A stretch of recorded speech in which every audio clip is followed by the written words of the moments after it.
উমর রাদিয়াল্লাহু তাআলা আনহু বলেন, ইয়া রাসূলুল্লাহ, ইয়া হাবিবাল্লাহ, ওগো আল্লাহর পয়গম্বর, ইসলাম ধর্ম তো গ্রহণ করেছি, এখন আমাকে কি করতে হবে?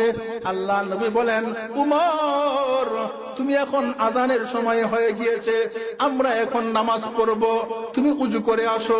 উযু করে আসলেন। নবীজি সাল্লাল্লাহু আলাইহি ওয়াসাল্লাম নামাজ পড়ার জন্য ঘরের ভিতরে রেডি হয়ে গেলেন। উমর রাদিয়াল্লাহু তাআলা আনহু বলেন, ইয়া রাসূলুল্লাহ, ইয়া হাবিবাল্লাহ, ওগো আল্লাহর পয়গম্বর, আমরা ঘরের ভিতরে কেন নামাজ পড়ব?